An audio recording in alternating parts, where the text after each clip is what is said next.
Before we begin, if you enjoy this kind of content, slow, immersive stories that help you fall asleep, take a moment now to like and subscribe. It helps more than you know, and if you find it's not for you, you can always unsubscribe later. No pressure at all. Now, let's leave the day behind. Take a deep breath. Let the noise of the world fall away like dust from an old velvet curtain. You're here now, with the past. If you're listening in the dark, even better.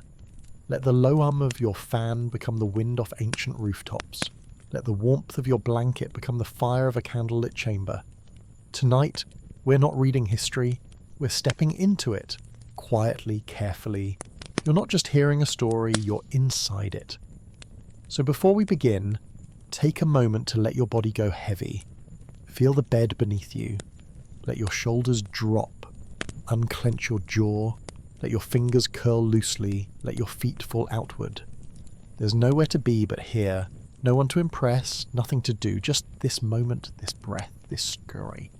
Close your eyes if they're not closed already. It's not 2:35 anymore. Not here. Let's begin. It didn't start with love. It rarely did. Desire in the Middle Ages began with a look. A glance held half a second too long. Maybe in the market. Maybe in church. Maybe across the field where the hay was almost dry. No words. Just silence. And silence was dangerous. Because in a medieval village everyone saw everything. And worse, they remembered it. A woman might smile at a man. Just once. Later they'd say she was loose. That she invited it. That she'd always been that way. A man might speak kindly to a girl's father. They'd say he was sniffing for something. They'd say he lingered, that his intentions weren't godly, that he had a look in his eye that wasn't decent. In the Middle Ages, sex wasn't a private thing. It was a communal threat, one that could destroy a household, a name, a marriage alliance, or even an entire inheritance. Because sex wasn't about love. It was about land, lineage, and labour. Who got to pass on their farm? Who could name a child? Who had the right to call someone mine? Love had very little to do with it. And lust. Lust was more dangerous than plague. You're a peasant, 25 years old. You've lived long enough to know better. You sleep in a one-room hut with your parents on one side of the hearth and your goats on the other. You've seen what happens when a boy gets caught behind the barn with the cooper's daughter. Her hair undone, his belt loose. Both of them thinking no one was watching. They were wrong. Someone always was. The next day his mother wept in the field while she dug up root vegetables. The girl didn't come outside for weeks. When she did, her face was different. Her clothes were different. Her status had changed. They didn't marry. He wasn't allowed to.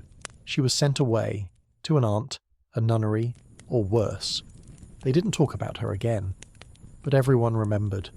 Fornication, the church called it. A word with weight. Heavy. Latin. Iron-tongued. They taught you it was sin. But not just sin. Shame.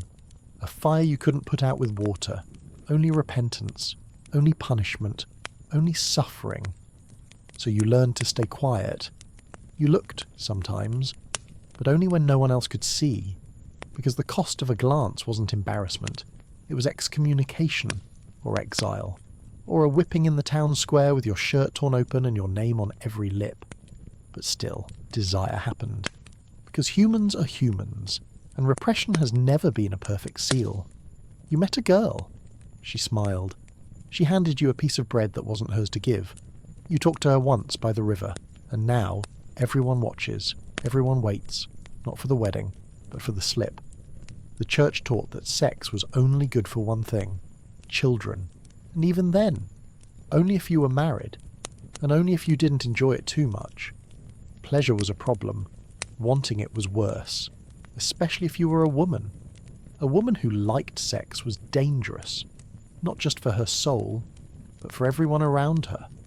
They believed her pleasure pulled demons through the cracks in the world, that her cries invited sin into the room, that her body, if not controlled, could bring ruin. So they watched women more than men, punished them harder, blamed them quicker. Desire was heresy, unless approved. You could want your wife sometimes, but not too much, and never in a way that made her look like she wanted it back. You learned tricks to survive it, to look without looking, to touch only when duty required, to bury your lust under penance and prayer, to dream at night, but never say what you dreamed. Because in this world, sex was a system, and desire, true desire, was a crack in that system, and cracks were punished. Tomorrow, you'll kneel in the church beside your father. The priest will talk of virtue and chastity and the punishment of the flesh, and you'll say amen, because you must, because your father is watching, and the tanner's wife is watching, and the bishop's scribe is already writing your name down, just in case. You're married now. Congratulations. The priest said the words, the bread was broken, there was no music, no poetry, just a contract, witnessed, signed, and sealed with obligation. You didn't marry for love. You married because it was time, because your parents arranged it, because her family had a field near yours, because you were both poor and two poor people working together survived just a little longer than one. They say marriage is holy, that it sanctifies sex, that once the vows are spoken, the body becomes less sinful, that you can finally lie beside another and not invite judgment. But that's a theory. Reality is different. Marriage doesn't save you. It doesn't make the fear disappear. It just changes the kind. You're a man. You come in from the field. Your back hurts. Your hands are blistered. You smell like smoke and sheep and soil. Your wife is tending to the fire. Her hair is bound, but strands fall over her eyes. She doesn't look at you. You don't speak. There's no room for words in a house this small. You nod. She nods. That's it. You lie down together that night. Not in warmth, in routine. It's expected. You're supposed to produce children. That's your job now. That's her job too, but she's scared. And so are you. Sex inside marriage isn't romantic. It's not tender. It's not even private. The walls are thin. The neighbours hear. The in-laws know. If she gets pregnant, the village nods in approval. If she doesn't, they whisper. Whispers grow teeth. If months pass without swelling in her belly, they blame her. They say her womb is cursed, that she must have sinned, that her blood runs cold. No one ever blames the man. No one dares. He's the head of the household, the authority, the image of God, according to the sermons. If he can't father a child, the church says nothing, the neighbours say nothing, but the wife suffers. And when she finally does conceive, the fear doesn't stop. Because childbirth is a battlefield. There's no midwife some days, no clean room, no metal instruments, just cloth, prayer, and boiling water if you're lucky. The pain comes like waves. It takes hours, sometimes days. There's screaming, blood, silence. And when it's over, there are only two possibilities: a crying baby, or a body that won't rise from the straw. Childbirth kills. It kills often. Some women don't survive the first. Many don't survive the second. By the third, they stop counting. And yet, she keeps going. Because that's her duty. That's what the priest says. Be fruitful and multiply. That's what she hears every Sunday, even when she's limping, even when her last child was buried in a ditch behind the church because there was no room in the cemetery, even when her body breaks open in places she can't name. She keeps going, because saying no isn't an option. Not legally, not spiritually, not safely. Consent doesn't exist in medieval marriage. A husband can't rape his wife, because by law, her body belongs to him. Her refusal is rebellion. Her silence is assumed agreement. The church says wives must submit. That denying the marriage bed is a sin equal to adultery. So she says nothing. She closes her eyes. She waits for it to be over. Sometimes he's gentle. Sometimes he's not. It depends on the day. It depends on the ale. It depends on how many sheep were lost and how hard the ground was that morning. Some women escape through widowing. Their husbands die young. Infection, war, accident. And for a moment, there's freedom. A widow can own land. She can live alone. She can make decisions. But if she's young, the pressure starts again.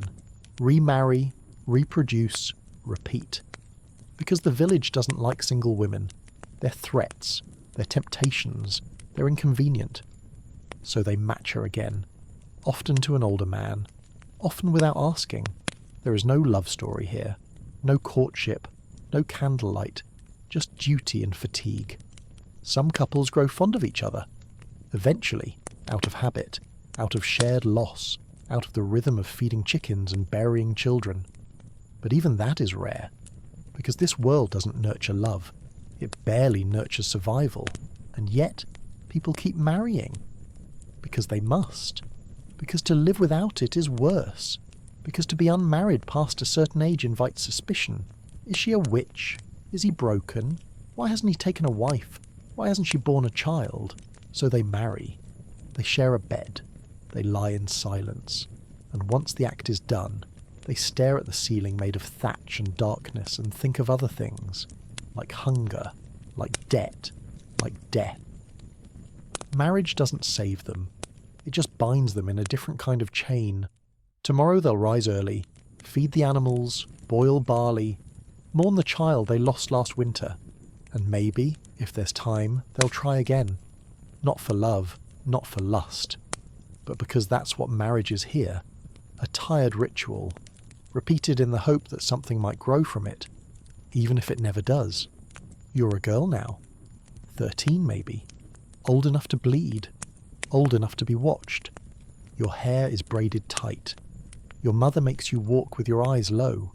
Your skirt covers your ankles, and your voice stays small, because in the medieval world your value has a clock on it, and the clock is ticking. Virginity isn't just a virtue, it's a currency, a dowry in flesh. It's the proof that your father raised you right, that your mother kept you from temptation, that your body is unspoiled, unopened, untouched, and they need it to stay that way, until the right man pays the right price and the church says the right words. Then, and only then, are you allowed to stop being innocent. But even then, you're not allowed to enjoy it. Just endure it. Your virginity is not yours. It belongs to your family, to your village, to your God. And if you lose it before you're supposed to, willingly or not, the punishment is the same. Shame. Social death. You'll be called names that no one says in front of priests. Your value will drop like spoiled wheat. They'll say you brought it on yourself, that you tempted him, that your hem was too high, that you looked at him wrong, that your walk invited sin, that your laugh was too loud, that you must have wanted it, that you should have said no harder. But the truth is, no one was listening, and they never were. Some girls survive the scandal. They confess. They do penance. They're paraded through the town in sackcloth with their hair hacked off, a sign around their necks declaring their sin. They kneel at the church door for 3 Sundays while their families look away. Some are forgiven, eventually, but they're never the same. The boys who touch them walk free, maybe pay a fine, maybe marry someone else. The girls carry the weight forever, and what if they get pregnant? Then the shame multiplies. Now there's a body growing inside them that proves what happened. A walking testimony, a permanent record. If the father denies it, and he will, she's left alone. Her parents might disown her. Her neighbours might spit on her. Her name becomes a warning. Her child becomes a curse. Bastards can't inherit land, can't take sacraments, can't marry well. They're marked by law, by blood, by the accident of their birth. And the mother? She's marked too, not physically, always, but socially. Her reputation rots. No one trusts her. No one helps her. No one forgets. Virginity isn't about purity. It's about power. It's a lever used to control women, a reason to restrict their movement, a justification to deny them pleasure, a way to say no, not because it's right, but because it keeps the structure standing. It keeps girls in line, keeps parents in control, keeps men from facing the consequences of what they do. Because if her virginity is ruined, it's her fault. But if he ruins it, he was tempted, he was seduced, he was a victim of her eyes, her smile, her presence. And so, girls walk carefully. They avoid corners, They walk in pairs, they keep their heads down and their voices soft. They say their prayers. They dress modestly. And still, it happens. Because it always does. And when it does, the world doesn't ask what she lost. It asks how she let it happen, and why she ever thought it was hers to begin with. The church said a lot about sin, but it said even more about sex. Not because it wanted to talk about it, but because it couldn't stop. From cathedral pulpits to village chapels, sermons came with warnings. Flesh was dangerous. Pleasure was a trap. Desire was a road that led straight to damnation, and women were often blamed for paving it. The church taught that the body was weak, that lust was one of the 7 deadly sins, that Eve tempted Adam, and therefore every woman carried that legacy. It created manuals thick with Latin and shame, detailing what was allowed in a marriage bed and what wasn't. Missionary only, lights out, no moaning, no looking, no joy, just duty, just procreation. Anything else? Sin. Oral sex. Sin. Thinking about sex. Sin. Touching yourself. Mortal sin. And if you confessed it, you'd be assigned penance, fasting, prayer, whipping. Some monks wore belts of thorns under their robes to punish themselves for impure dreams. Some nuns slept on cold floors and wept at altars because their minds wandered. Celibacy was praised. Virginity was holy. The highest calling was to deny the flesh completely, to become a monk, a nun, a priest. And yet, beneath all that devotion, desire still lived. Quiet, persistent, unavoidable. Priests broke their vows. Nuns became pregnant. Entire monasteries were whispered about. People knew, they always knew, but they didn't speak, because to accuse a holy man was dangerous. To question the church was unthinkable. And so, the rules remained, strict, specific, endless. In 1215, the Fourth Lateran Council required all Christians to confess at least once a year. That meant saying, out loud, everything you did, or thought about doing, to a priest, to a man who might know your father, your brother, your employer, and in return you received absolution, not freedom, just a reset. So you could go home, feel dirty, try not to do it again, and fail. Because the church didn't expect you to be pure, only to admit that you weren't. The obsession ran deep. Saints wrote entire treatises about the dangers of lust. They warned that too much affection, even between spouses, could lead to ruin. Some claimed that demons appeared during moments of pleasure, that Satan waited on your wedding night, watching, waiting, ready to mark your soul if you smiled too much during the act. The fear was real, deep, cultural, baked into daily life. And it wasn't just sermons, it was law, it was punishment, it was surveillance. A neighbour could accuse you of lechery and the church would investigate. If you were caught in adultery, your name was announced publicly. Sometimes you were paraded with signs of shame, sometimes whipped, sometimes fined, always judged. Sex wasn't private, it was policed, controlled, weaponized. The church said it was protecting souls, but what it was really protecting was order, the hierarchy, the script, the idea that God's kingdom depended on your silence, your fear, and your ability to pretend that your body didn't want what it clearly did. It always starts as a whisper, maybe a giggle in the field, a look held too long at the marketplace, a woman who leaves the church alone, and a man who follows her steps. No one sees, or maybe they do, but no one says anything, yet. Because in the medieval world, scandal isn't just misbehaviour, it's social collapse, and nothing spreads faster than a rumour. You're a man with a reputation, not always a bad one. But they talk. They say you smile too easily, that the tanner's daughter was never the same after you stopped visiting, that the widow by the mill house seems too well fed for a woman with no husband. You've never been caught. But in a village of 300 souls, secrets rot faster than cheese. The church doesn't need proof.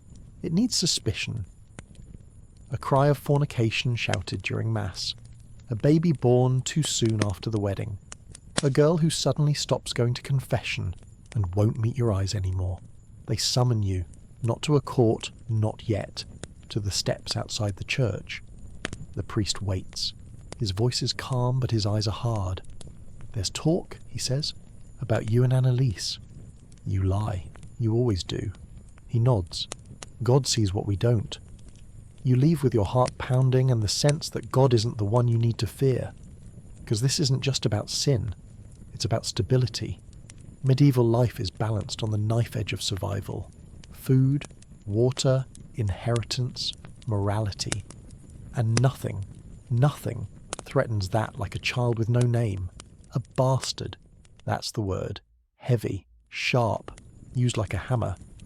The church says every child is born with a soul. But if that soul arrives outside of marriage, it's stained.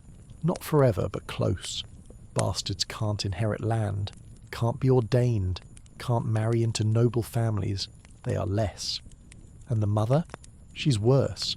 She carries the proof in her body, in the way her belly swells, in the way the village women stop talking when she approaches. They used to call her pretty. Now they call her other things. Words too harsh to repeat. If you're responsible, if the child is yours, you have choices. None of them are good. You could marry her, make it legitimate, but maybe you're already married, or too poor, or your family says no, or you just don't love her. Doesn't matter. People won't remember the details. They'll remember the child, and the stain.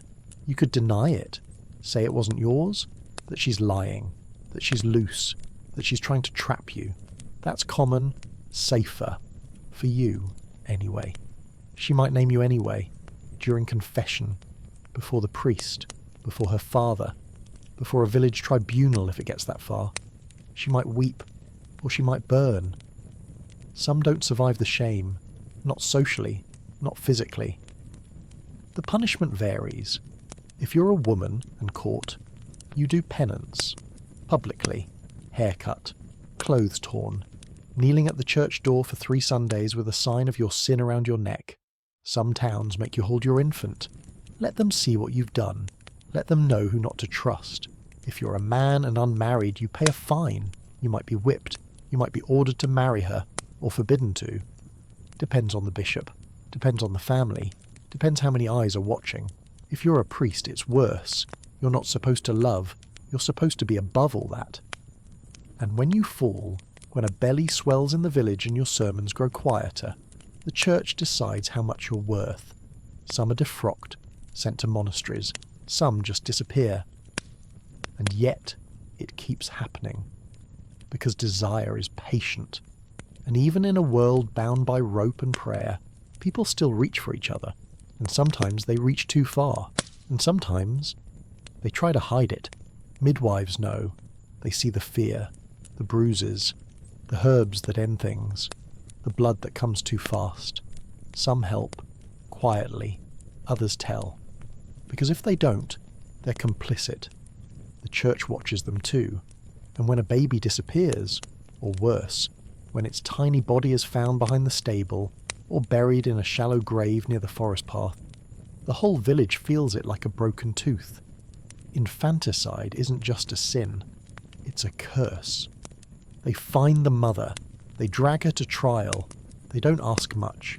Just, did you do it? And if she doesn't answer fast enough, the sentence is already carved. Buried alive, whipped through the streets, hanged if she's lucky. Not for murder, but for trying to erase shame. It doesn't matter that she was poor, that she had no help, that the father is gone. The world doesn't forgive women who try to disappear their sins. And what about the child who survives? He grows up different. He knows. Even if no one tells him, he knows. He sees how people look at his mother, how they pause before saying his name. He learns early that his place is half a rung lower. He's strong, maybe, handsome, smart, but he's never going to marry the miller's daughter.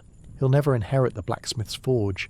His blood isn't clean enough, even if it runs just like yours, because once a scandal sticks, it never washes off. Not with time, not with prayer, not with proof. It lingers in names, in looks, in the way people turn their heads. The church says God forgives. The village doesn't. It remembers everything. And the bastard boy, he remembers too. Not because he wants to, but because the world won't let him forget. He works harder, speaks softer, tries to stay invisible, and yet every whisper about his mother is a wound he can't cauterize. He doesn't hate her. Not always. Sometimes he wonders who his father was. Sometimes he knows. But he'll never say it. Not out loud. Because in a village like this, truth is a blade you only unsheathe when you're ready to bleed. And so he waits. Grows. Becomes a man. And maybe one day he fathers a child of his own. Maybe that child is born within marriage. Maybe not. Either way, the cycle continues. Quiet. Cruel. Unchanged. If you're a nobleman, sex is a right. Not officially, not written in any law, but everyone knows it.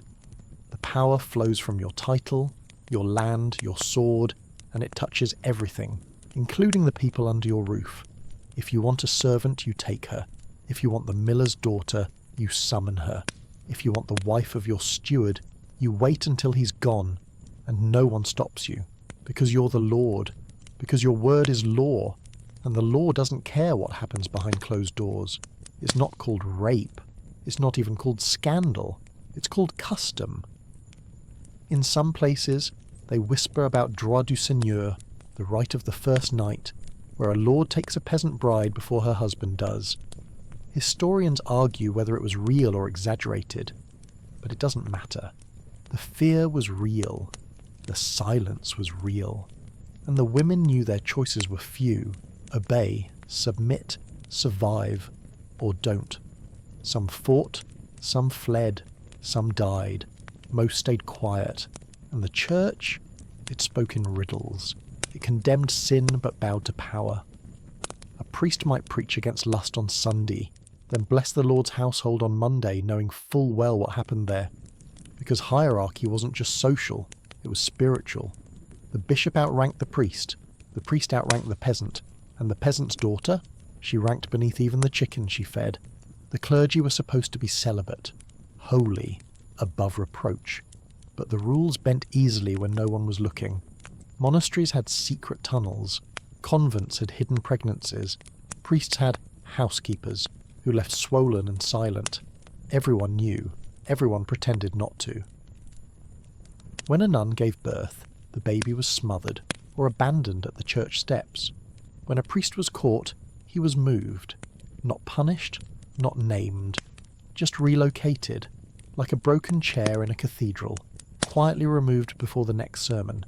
And if someone complained, if a girl cried, if a parent dared to accuse, they were met with denial, with sermons, with warnings. Because to challenge a priest was to challenge the church, and the church didn't take kindly to scandal, especially when it came from the mouths of the powerless. So they rewrote the narrative, said the girl was a temptress, said the mother was confused, said the village was gossiping again, but the power stayed intact, untouched. And the men who held it kept walking through town in robes that swept the dust but never touched the mud. Sex wasn't just physical, it was political. A test of who mattered and who didn't. A reminder that in the medieval world your body was never truly yours, not if someone more powerful wanted it. If you're a man in the Middle Ages, the rules bend for you. Not officially, not out loud, but bend they do. If you're caught in sin, there's a fine. Maybe penance. Maybe a marriage arranged at the last minute to clean up the mess. And if you're rich, powerful, or cloaked in the church's robes, the consequences shrink to almost nothing. A whispered confession, a relocation, a sideways glance at worst. The girl, she carries everything, the shame, the child, the social ruin. She gets no second chances, no forgiveness whispered into her ear, just silence, or scorn. Because when it comes to sex, the medieval world doesn't care what you did. It only cares who you are. A man's sin is a mistake. A woman's sin is a stain. He's forgiven. She's ruined. He brags. She hides. He boasts in the tavern. She begs in the street. Her body is evidence. His is anonymous. Even when they're caught together, she bears the punishment. He bears the story. The church writes this inequality into law. Canon law says a man may be fined for seduction, but a woman, she might be whipped, banished, imprisoned. If she's lucky, she does public penance. If she's unlucky, they call her a whore, a temptress, a danger to the community, and treat her accordingly. Noble women aren't safe either. Their bodies are locked in castles and marriages, traded like alliances, offered to aging kings and cruel dukes in exchange for peace, land, or favour. And if they speak out, if they refuse, they're accused of madness, hysteria, possession, locked in convents, buried in silence. Even queens aren't immune. A child born too early or too late raises questions. Affairs are whispered about. Legitimacy becomes a weapon. Wars are fought over it. The throne trembles. And yet the king who fathered 10 bastards is called virile, legendary, a man of appetite. His queen is called barren, or unfaithful, or cursed. The church tells women to be pure, obedient, silent. It tells men to be strong, devout, restrained, but forgives them when they're not. It praises the virgin mother and fears the unmarried girl. It condemns the harlot, but never the men who pay her. The double standard isn't a glitch. It's the system, and everyone plays their part. Parents raise their daughters with warnings. Keep your hem low, your eyes down, your voice soft, and raise their sons with nods. Boys will be boys. Just don't get caught. The hypocrisy is generational, institutional, unbroken, and it survives not because it's just, but because it's useful. Because power protects itself. Because shame is easier to hand down than accountability. And because in the medieval world, as in too many others, morality always weighs heavier on the backs of women. You don't marry for love. That's not how it works. Not here. Not in the medieval world. Marriage is a contract, a transaction, a binding of names, land, and lineage. Two families look at one another across a wooden table and measure the worth of what's being exchanged. He has 3 cows and no debt. She has a strong back and a modest dowry. That's enough. They shake hands. The deal is done. You, the girl, weren't asked. Your father was. You don't know the boy. He might be 17. He might be 30. He might be kind. He might not be. You'll find out on your wedding night. That's when the priest says the words and the guests drink too much, and the next thing you know, your dress is pulled above your knees and someone you barely know is grunting on top of you, while your aunts giggle outside the door to make sure it happens. It's not romantic. It's not gentle. It's not even private. In some villages, the bloody sheet is displayed afterward as proof. Proof of your virginity, of your obedience, of the worth of the dowry exchanged for your body. If there's no blood, there are questions, accusations, suspicion. You might be beaten. You might be sent back. Because purity is more important than truth. Because marriage is less about love than it is about property. The church says marriage is holy, but it also says it's permanent. No divorce, no escape. If he's cruel, you endure. If he cheats, you pray harder. If he beats you, you say nothing. Because your father gave you away and your name is no longer your own. You're a wife now. Your duty is to your husband. Your purpose is to bear children, to be silent, to keep house, to age quickly and gracefully or quietly and forgotten. For noble families it's worse. Girls are married off at 12, sometimes younger, to men 3 times their age who see them as political pawns. A daughter becomes leverage, a way to gain land, to end a feud, to rise a little higher in the chain of inheritance. A noblewoman might live in a castle, wear velvet, eat bread made from wheat instead of barley. But she has even less freedom than the baker's daughter. She must smile, curtsy, and pretend that the weight of her family's future doesn't sit in her womb. And what if you don't marry? What if your family can't afford a dowry? Then you stay home, or join a convent, or work in someone else's house, wiping the floor where their daughters sit. You become invisible. Because in the medieval world, a woman who doesn't marry is a problem that has no polite solution. Marriage isn't about love, it's about survival. And survival, as always, has very little room for choice. You're a man, a young one maybe, or young enough to still believe you'll live to see next harvest. It's the year 1273. You own 1 shirt, 1 pair of boots maybe. You know the name of the local priest and you've seen 3 women naked in your entire life. 2 of them while helping your neighbour deliver a calf. The other? She was your wife, and she didn't exactly marry you for your good looks. She married you because her father needed your father's plough, and her dowry included 2 geese and half a sack of barley. Congratulations, you're in love. Or at least whatever passed for love in the Middle Ages. See, love didn't mean the same thing back then. It didn't mean flowers, dates, or swiping right. It didn't mean writing cute messages on the back of your hand with coal and hoping she saw it at Mass. It meant property. It meant alliances. It meant surviving winter without starving. Romantic love, the kind that burns and swoons and makes people do dumb things with lute music, wasn't the goal. It was the problem. That's not to say people didn't feel it. They did. They just weren't encouraged to act on it. If you were a noble, marriage was a chess move. If you were a peasant, it was a survival pact. And if you were a monk, it was a sin you talked about during confession with enough shame to steam a tub of soup. Love, real, scandalous, breathless love, was supposed to stay in songs and stories. That was safer for everyone, because acting on it usually made your life worse. Your village has 30 houses, tops, maybe a tavern, if the Lord's not too worried about morals. Everyone knows everyone.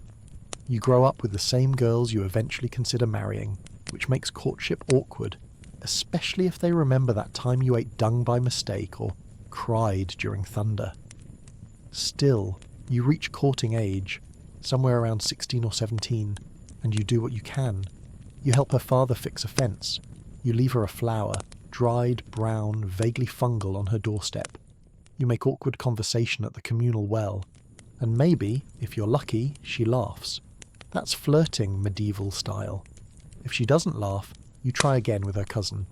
Eventually your parents take over, they talk to her parents, and you find out you're getting married next spring after planting because her family needs labour and yours needs a cow. You nod. You've never kissed her, but you've shared glances and enough silence to feel like that counts. It doesn't, really. But you take what you get. Now, if you lived in a castle instead of a mud-streaked hovel, things were different, but not better. Love among nobles was political. You didn't marry for emotion. You married for land, for bloodlines, for treaties sealed with awkward teenage fingers and too many uncles breathing down your neck. Your wife might be 10 years younger than you, or 20. She might live in a different country until the week of the wedding. You'd meet her on the steps of the cathedral and try not to look confused when she said hello, in a dialect you only half understood. On the wedding night, you'd both pretend to know what to do. Someone might even check the sheets. And that was love. Binding, sacred, and vaguely disappointing. Courtly love was where the passion went. It lived in the corners of poetry and troubadour songs. It wasn't supposed to be real. It was about longing, distance, desire without satisfaction. You'd write verses for a lady you couldn't touch, couldn't speak to without permission, couldn't think about without confessing afterward.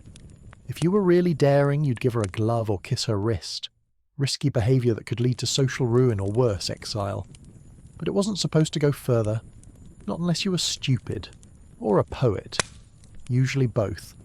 Back in the village, love was quieter. It was planting cabbages side by side and hoping you didn't die of fever before harvest. It was watching your wife deliver your 4th child and realising you don't have names left. It was sharing a loaf of bread so small you pretended you weren't hungry, even though you were. Every day. All the time. Passion didn't have much space in a home with no chimney and 6 people sharing one blanket. Still, somehow, love grew there. Maybe not the flowery kind, but the useful kind. The I'll walk 3 miles for herbs when you're sick kind. The I killed a rat in the stew before you saw it kind. And that was worth something. Sex? You had it. It wasn't glamorous. It wasn't candlelit or whispered about like in those castle poems. It was practical, necessary, and done before the fire went out. Privacy didn't exist. You made do in corners or under straw. If you were married, you did your duty. If you weren't, you risked fines, shame, or a quick forced wedding if the timing got awkward. Bastards were common. So were stories about lads being chased down by angry fathers. The church said it was a sin. The village said it was Saturday. The church wanted control. They gave you rules. Only within marriage, only in the missionary position, only without lust. If you smiled too much during the act, someone probably made you confess it. And yet, for all its restrictions, love still found cracks to grow through. People carved hearts into wooden beams. They wrote initials in the margins of prayer books. They passed bread under tables and stared a second too long at someone else's spouse. A glance could be everything. A brush of the hand, a word at a feast, a secret smile while the priest wasn't looking. These were romances. Small, stolen, mostly silent. And sometimes they got caught. Adultery was a sin and a scandal. Punishments varied. Nobles might get a warning. Peasants might get shamed in the square or made to walk with a sign around their neck. The worst were excommunicated, or killed if the wrong person found out. But the strangest part, most people still wanted love, not because it made sense, not because it was allowed, but because they were human. And humans, even after hauling dung all day and sleeping beside livestock, still craved connection. Even in a world of arranged marriages, starvation, and saints glaring down from every wall, they wanted to be seen, to be known, to be wanted. So what did love mean in the Middle Ages? It meant obligation. It meant risk. It meant scraping feeling out of a life too full of work and rules and sickness to make room for it.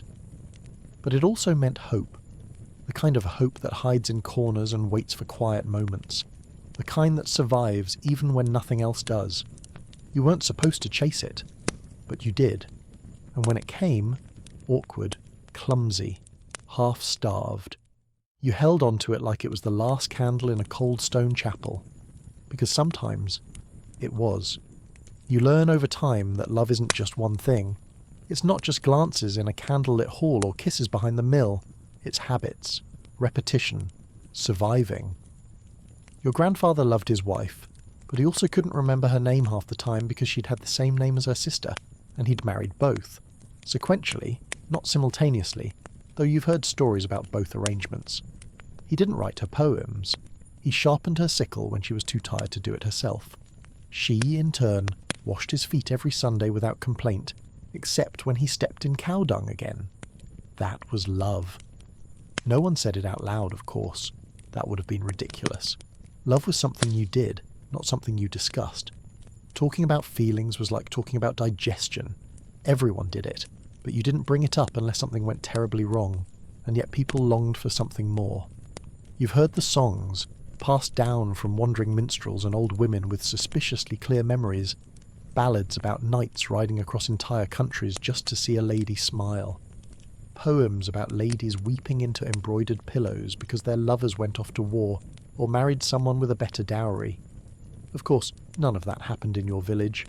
The only person riding across anything is the tanner's boy delivering hides to the next town. But the stories linger. They give people ideas, dangerous ideas, like wanting passion in a marriage, or choosing your spouse based on feelings instead of livestock. Sometimes it worked. You knew one couple. They ran off together, left their families behind, crossed 2 parishes, and settled in a place where no one knew their names. For a while, everyone said they'd be cursed. But 5 years later, they were still together, still poor, still happy. She was missing 3 teeth and he walked with a limp, but they smiled more than anyone else in town. People said it was luck. Maybe it was love. It wasn't common, but it wasn't impossible, and that's what kept people hoping. Even as they married who they were told to, even as they whispered prayers in cold churches and counted pigs as dowries, some tiny part of them believed in more. If you were a woman, love was even trickier. Your choices were narrower, your freedoms fewer. A noblewoman might be married off at 12 or 13 to a man who was 30, fat, and spoke mostly in grunts. A peasant girl might be bartered away in exchange for 3 goats and the promise that she wouldn't be beaten too often. And yet, women found ways to feel. They whispered secrets by the fire. They passed messages stitched into cloth. They brewed teas with certain herbs that their grandmothers swore would make a man love you, or at least stay awake long enough to hear what you had to say. Love spells, folk remedies, charms tucked under pillows. They weren't science, but they were tradition. And tradition was its own kind of power. Of course the church hated all of it. The church had rules. Long, complicated Latin rules. Love was acceptable only inside marriage, and even then only under very specific circumstances. No lust, no joy, no unnecessary touching. The goal was children, not pleasure. Anything else was sin. Lust was a mortal danger. Passion, they said, led to hell. and hell was described in vivid detail in sermons that lasted longer than winter. Priests thundered from the pulpits about fornication, adultery, unclean thoughts, and the importance of keeping your trousers firmly belted at all times. And then they'd walk straight back to the rectory and sleep with the maid. Everyone knew, no one said anything. Still, the church did shape love in other ways too. Marriage, once a civil matter, slowly became a sacrament. It gained rituals, blessings, ceremony.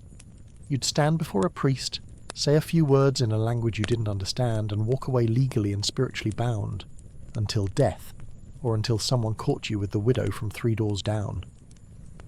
Divorce didn't exist officially. Separation did, but only under very specific conditions. Adultery, impotence, heresy. Not getting along wasn't enough. If your spouse snored, cheated, stole your shoes and smelled like turnips, well, congratulations.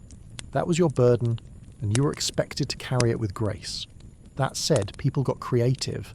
They annulled, they fled, they faked deaths. One man in Yorkshire spent 7 years pretending to be someone else, just so he could marry a barmaid 2 towns over. It worked, until it didn't. But you had to admire the commitment. Love made people do strange things, still does, even when everything is against you, even when the system says no, even when the only privacy you'll ever get is a few whispered words in the dark behind a stable, with manure steaming gently around your boots. And then there's unrequited love. That wonderful, awful thing where one person pines and the other person doesn't notice. Or worse, notices and laughs. Medieval stories are full of it. The knight who yearns for his lady. The maiden who sings at the window while her beloved marries another. These stories always end badly. With death. With exile. With someone joining a monastery out of sheer emotional exhaustion. They weren't cautionary tales. They were mirrors. People saw their own pain in them, their own frustrations, their own silent longing. It wasn't fair. None of it was. Women married too young. Men died too early. Marriage was a bargain, not a choice. Love was a risk, not a reward. And yet it still happened. In stolen moments, in old letters, in prayers, in jokes whispered over bread, in the way someone leaned just a little too close while passing a plate. It was rare but real, and that was enough. So if you were alive in the Middle Ages, what did love mean? It meant rules, limits, expectations, but it also meant hope, risk, rebellion. It meant doing something human in a world that tried very hard to make you forget you were one. It wasn't glamorous, it wasn't romantic in the modern sense, but it was resilient. It survived plague, famine, war, and sermons. It slipped through cracks, grew in secret, and endured. Love, in the Middle Ages, wasn't loud. It didn't wear perfume or silk. It smelled like wool and smoke. It spoke softly or not at all, but it was there. In the way 2 hands brushed while hauling hay. In the way someone carved your initials into a tree behind the chapel. In the way someone saved the last crust of bread and gave it to you without saying a word. Because sometimes that was enough. Let's say you're a noble, not royalty, not a king or queen. Just somewhere between rich enough to own 3 horses and poor enough to still have to marry for politics. Your castle isn't a gleaming fortress. It's draughty, damp, and smells like wet stone and sheep. You wear fancier clothes than the peasants, but you still itch constantly, and you've had fleas since you were 6. But you've also got something they don't. Options. Not for love, mind you. That's still off the table. But for flirtation, for games, for the kind of slow-burn seduction that takes entire seasons and ends in heartbreak or poetry. Welcome to the world of courtly love, a medieval invention so strange, so impractical, and so culturally powerful that people are still writing about it 800 years later. It's not real love, not in the sweaty, awkward, make sure the door is bolted sense. It's staged, stylized, ritualized. Love as performance art. Love with rules. Let's set the scene. You're a young knight. Your hair is mostly clean. Your armour is mostly polished. And your social status is mostly stable. You're not married yet, but you will be soon, probably to someone chosen by your lord or your father or a treaty written before you were born. But until then, you're allowed to participate in one of the strangest customs of high medieval society, courtly love. It starts with longing. You attend a feast, or a hunt, or a tournament, and across the room you see her, a lady, a real one, high-born, married, and absolutely out of your league. She has a name like Isolde or Eleanor or something that sounds like it should be embroidered, not spoken. You make eye contact. She glances away. You die a little. This is perfect. The first rule of courtly love is that it must be impossible. She's married. You're beneath her. She's unattainable, untouchable, sacred. That's the point. This is love with guardrails, and half the thrill is knowing you can't have her. So you begin. You write poems, bad ones, full of flowers and pain and metaphors about swords and wounds and eternal devotion. You send them through a servant who's been bribed with honey cakes. She reads them. Maybe she smiles. Maybe she doesn't. You keep writing. You perform feats of bravery in her honour, jousting, hunting, composing elaborate dance routines with deadly weapons. You wear her colours on your sleeve at tournaments. If she throws you a favour, a glove, a ribbon, a look that lasts 1 second too long, you're basically married in your head. You sleep with her name in your mouth and her imagined hand on your chest. You don't talk to her, not properly. Maybe a few words at court, a compliment, a cryptic phrase about the moon or fate. Everything is indirect. Everything is metaphor. Directness is vulgar. If you told her she looked beautiful, you'd be dismissed as a peasant. But if you wrote that her eyes shatter your soul like a mirror dropped on sacred ground, she might reward you with a nod. Maybe even a sigh. Progress. And then, if you're lucky, the game gets more complicated. Maybe she writes back. A letter, a line in a book, a secret symbol in a tapestry. She's not committing. She's playing. Because that's the whole point of courtly love. It's a game. Serious in its rituals, meaningless in its outcomes. No one is supposed to act on it. That would ruin everything. But of course, people did. The original purpose of courtly love, depending on who you ask, was to civilize knights, make them less violent, more poetic, less likely to bash each other's heads in over pigs, and more likely to sigh in gardens about emotional metaphors. Chivalry wasn't just about fighting, it was about manners, grace, refinement, turning the blunt weapon of male aggression into something lyrical and ideally harmless. So knights were trained not just in swordsmanship, but in music, poetry, dancing, and the art of quiet longing. The lady, meanwhile, was supposed to act as the unreachable ideal. Beautiful, clever, unattainable. A living statue of virtue, cold and distant, but somehow always watching. Her role was to inspire. His was to suffer. Together they created a perfect emotional stalemate. Eternal pining without actual consequences. Unless there were consequences. Because sometimes it didn't stay poetic. Sometimes longing led to letters. Letters led to meetings. Meetings led to risk. And risk, in a world governed by God, guilt, and gossip, was dangerous. Adultery could get you killed, at the very least exiled. If your affair was discovered, your name was ruined. The lady might be locked in a convent. You might be sent to die gloriously in a crusade, and yet people did it anyway. Because even in a world full of rules, people still want to be wanted, especially when they're told they're not allowed to be. Especially when the only form of love they're allowed to feel is one they can never touch. The literature of the time is full of these stories. Tristan and Isolde, Lancelot and Guinevere, endless tales of noble men breaking vows for noble women breaking hearts. Always tragic, always beautiful, always absurd. One knight reportedly wrote 400 poems for a woman he never met. Another swore to never eat meat or drink wine until she spoke his name. It took 2 years. She finally said, "Please stop." He did, sort of. And still, the tradition grew, not because it made sense, but because it filled a gap. In a world where marriage was business, where desire was sin, and where women were property more often than partners, courtly love offered a fantasy, a place where feelings mattered, where longing had meaning, where even if nothing ever happened, the ache itself was sacred. You suffered, you sighed, you whispered to the stars, and if you were lucky, your words lasted longer than you did. So you write, You wait. You fight in her name. You suffer beautifully. And if you're very lucky, someday she might send you a scarf. You'll wear it into battle, die with it pressed to your lips, and become the subject of a song sung by someone who never met either of you. It will be glorious. It will be tragic. And it will have absolutely nothing to do with real life. But that was never the point. The trouble with a fantasy is that sooner or later someone believes it. Someone forgets the rules.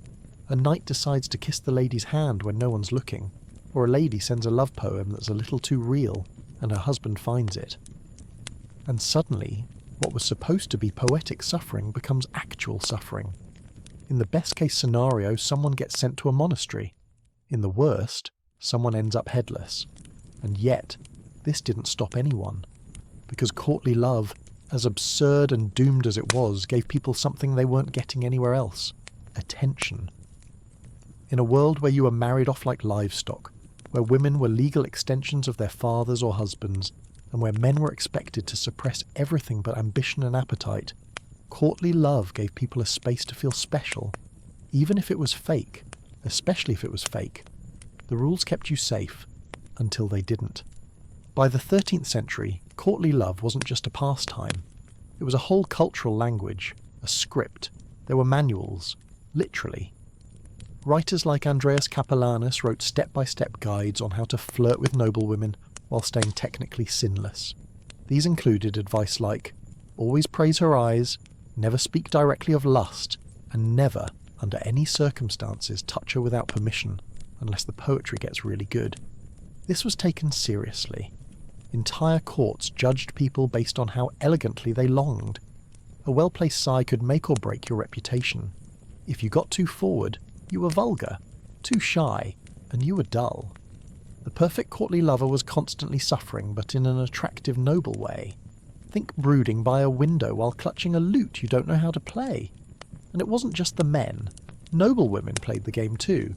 They weren't passive statues waiting to be serenaded. They had power. The power to encourage, to dismiss, to reward or punish their suitors with a single look. This was one of the only arenas in medieval life where a woman could control the narrative, however briefly. Of course, that control was limited. If her husband got jealous, or if the wrong person heard the wrong verse at the wrong time, things could end quickly and badly. But within the bubble of courtly flirtation, she was queen. Not of land, but of attention, desire, meaning. That meant something in a world where her real-life choices were often narrowed down to childbirth and embroidery. But courtly love wasn't just about individuals, it was a social performance.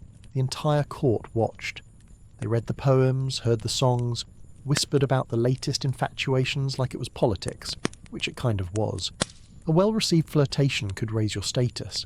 A poorly received one could ruin your name. That's why so many people took it so seriously. Because in a rigid, hierarchical society, where upward mobility was nearly impossible, being the best at longing was one of the few ways to shine. You couldn't buy a better title, but you could suffer more poetically than everyone else, and sometimes that was enough. Still, there was always a tension between the ideal and the real. The ideal said love should be pure, untouched, elevated. A knight should adore his lady without ever expecting physical affection. His love should make him nobler, braver, more virtuous. The lady in turn should remain chaste, kind, and forever just out of reach. That's the script. But the reality? People are people, and people don't always want poems. Sometimes they want a warm bed and someone who doesn't talk about the moon all night. Some knights got bored of pining and started visiting tavern girls instead. Some ladies got tired of being adored and never touched. There are letters, real ones, where noble women complain about suitors who talk endlessly about virtue but never actually listen. He called me a goddess, one wrote, and then didn't ask me a single question. The church, as expected, had opinions. Courtly love was dangerous. It celebrated passion outside of marriage, even if nothing happened physically. And to the medieval church, thoughts could be as sinful as actions. Lust in the heart was still lust. Wanting someone who wasn't your spouse, even in poetry, could land you in a confessional, or worse, in trouble with your confessor. Still, the church couldn't fully suppress it. In some places, priests themselves were known to dabble in the art. After all, who better than a celibate man to write tortured verses about unattainable women? By the late Middle Ages, the lines between fantasy and reality blurred. Stories like Lancelot and Guinevere weren't just entertainment, they became cautionary tales. Tragic lovers, punished by fate and morality, showed what happened when courtly love went too far. But no one stopped reading them. If anything, they got more popular. Because people liked seeing the beautiful collapse, the noble fall, the reminder that even the best love stories ended in ruin. It made real life feel less disappointing. Eventually, courtly love faded. The Renaissance brought new ideas, more realism, less ritual, but the echoes stuck around. You can still hear them in modern romance. The slow burn, the unspoken tension, the belief that true love is somehow supposed to be difficult, painful, impossible, that love means suffering, that the best kind of desire is the one that never gets fulfilled. That comes straight from courtly love, polished up and set to music. So what was courtly love, really? A fantasy, a framework, a way to dress up longing in lace and metaphor. It didn't make marriages better, it didn't change social roles, but it gave people, especially women, a way to be seen, to be desired, even if only from a distance, to play a role in a world that didn't often give them one. For the men, it was a script to follow, a reason to be poetic, a way to feel noble without starting a war. And for everyone else, watching from the sides, eavesdropping on the songs, gossiping in corners, it was entertainment. A court-sponsored drama with no real consequences, unless someone forgot it was all a game. Because once the poems got too honest, or the glances too long, or the rules too bent, courtly love stopped being beautiful and started being dangerous. So you return to your post. You sheath your sword, you write your next stanza, you sigh just loud enough for her to hear. You live on crumbs of attention and compliments crafted like riddles, and you hope, against all reason, that someday she might look at you not as a knight or a poet or a pawn, but as a man. She won't, but you keep writing. Because in the world of courtly love, the pain is the point. You're not a noble, you're not a knight, you don't have land, a title, or a coat of arms. What you have is a lute, 6 songs memorised, and a decent singing voice when the weather isn't too cold. You also have strong opinions about love, specifically how painful, beautiful, impossible, and necessary it is. That makes you dangerous. Not with a sword, but with a rhyme. You're a troubadour, a travelling poet, a musical storyteller, a romantic freelancer with no home and too many feelings. You move from castle to castle, town to town, trading verse for bread, performance for a place to sleep, charm for survival. You're not famous, yet. But you've got one thing going for you that most people don't. Everyone listens when you speak, even if they roll their eyes afterward. Troubadours weren't born noble. They weren't exactly peasants either. Most came from the middle zone, the untitled sons of knights, clerks who got bored, merchants who liked poetry more than profit. Some had money, briefly, most didn't. What they had was language, and in a world where most people couldn't read, language was power. You show up at a court. Your clothes are worn but passable. You bow, offer a smile, and start playing. Maybe something light at first, a praise song, a story about Charlemagne, something with a moral. But soon, inevitably, you turn to love, because love is your trade. Not just romantic love, but the whole mess of it. Desire, longing, heartbreak, jealousy, betrayal. The audience leans in. The lady of the house lowers her embroidery. The lord glances up from his wine. Even the servants pretend to mop the same patch of floor so they can listen. You've got them. Your songs are crafted like puzzles. They're not just pretty words. They're codes, metaphors, symbols, gestures hidden behind verses. Everyone in the room is trying to guess who the song is really about. That's part of the appeal. You're not just singing. You're revealing something. Maybe about them. Maybe about someone they know. Maybe about yourself. Or maybe you're just making it up but doing it well enough that no one cares. A good troubadour makes people feel exposed without actually saying anything real. A great troubadour does it while staying just this side of getting thrown out. You're part of a tradition now. one that started in southern France, in Occitania to be exact, where the Occitan language was born and where the art of romantic poetry bloomed like an overly dramatic rose. It's the 1100s. The First Crusade has come and gone. People are still dying of dysentery and heresy, but there's a little more leisure among the upper classes, enough time for music, enough wealth for art, and enough suppressed emotion to make romantic songs feel revolutionary. You're not just entertaining, you're introducing ideas, like the idea that a woman might be the object of devotion, not just a trade agreement. Or that love might make a man better, or worse, or both. Some of your songs suggest that true love is only real if it hurts, that suffering refines the soul, that the more impossible the love, the more beautiful it is. This goes over extremely well with the ladies of the court, less so with their husbands. But you're careful. You don't name names. You invent aliases.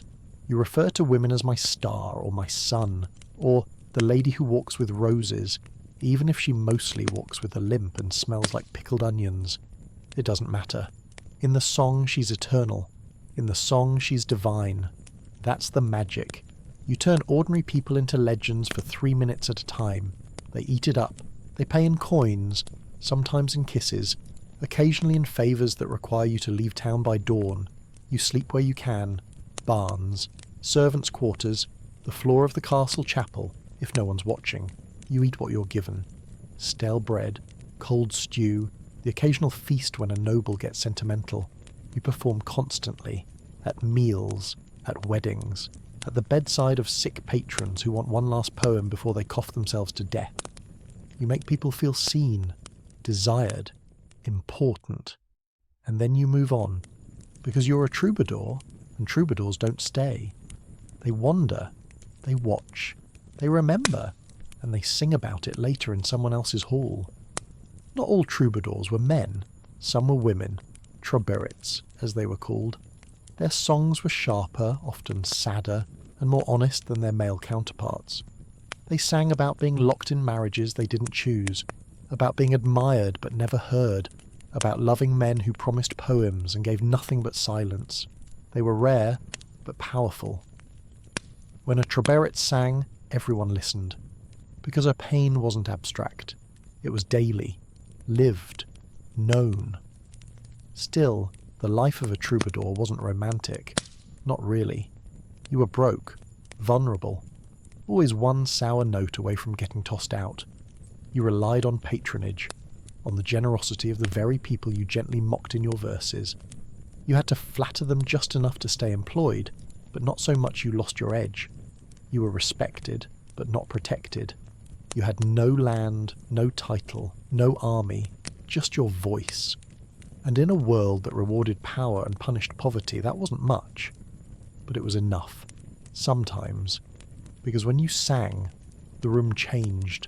Faces softened. Eyes closed. Someone reached for someone else's hand under the table. And for a moment, no one thought about taxes or boils or war. Just the sound of your voice. The shape of the words. The idea, fragile, foolish, forbidden, that love could matter more than anything else. You knew better. You knew how these stories ended. But you sang them anyway. Because someone had to. Eventually the words start to lose their edge. Not because they're weaker, but because the world changes. You've been riding from castle to castle for years now, and the audiences aren't the same. The lords are tired. The ladies are busier. The peasants don't care much for metaphors when the wheat harvest has failed again. One of the castles you used to visit is gone, burned in a border skirmish no one remembers the reason for. Another is now full of monks. They say the lady of the house took the veil. You wrote 3 poems for her once. She never read the last one. You keep riding. The truth is, troubadours were a cultural moment. Bright, strange, and temporary. For about 2 centuries, from the late 11th to the 13th, they were something close to celebrities. Not the kind that gets monuments. The kind that gets remembered in footnotes and love letters, and the songs people hum when they think no one's listening. But then came the wars, the heresies, the church getting louder, the nobles getting poorer, the people getting hungrier, the courts that used to pay for music and metaphor now paid for mercenaries. The poets were still welcome, just less necessary. Some troubadours adapted. They shifted to satire, wrote songs mocking the church, mocking kings, mocking anyone rich enough to hear the insult and too proud to admit they understood it. That bought you a little time, a few coins, a patron with a sense of humour. But it was risky. You could make a joke too sharp and end up missing. Or worse, pressed into some nobleman's war as a glorified marching band. That happened to more than a few of your friends. One of them wrote a song so insulting they say the local bishop sent assassins to poison his wine. Another just vanished, left a half-finished poem behind and was never seen again. You try not to think about it too much. Others gave up the road, became court poets, official flatterers with rooms of their own and meals served hot, safe, but caged. Their songs got simpler, more obvious, less pain, more praise, less longing, more loyalty. You can still hear the rhythm, but the heart's gone. The best ones didn't last long in those jobs. They either drank too much or fell in love with the wrong lady and had to disappear in the night wearing someone else's boots. And some, like you, just kept riding, because you didn't start this for the money. There wasn't much, and you didn't do it for fame. Most people don't even remember your name. You did it because someone had to keep telling stories, because someone had to say the thing everyone else was too afraid or too tired to say, that love, however brief, however broken, still mattered. That beauty had a place, even in a world that kept burning it down. You reach a new town. They're suspicious of you. A man with no land, no tools, no obvious purpose. You smile, offer a song. The innkeeper shrugs. You get a stool in the corner and a bowl of stew if you can get them to clap. You sing. A story about two lovers separated by snow and feuding fathers. No one claps, but someone leaves a coin anyway. Another nods without looking at you. That's enough. You eat. Later, someone asks if the story was true. You say maybe. They say it felt real. You say that's the trick.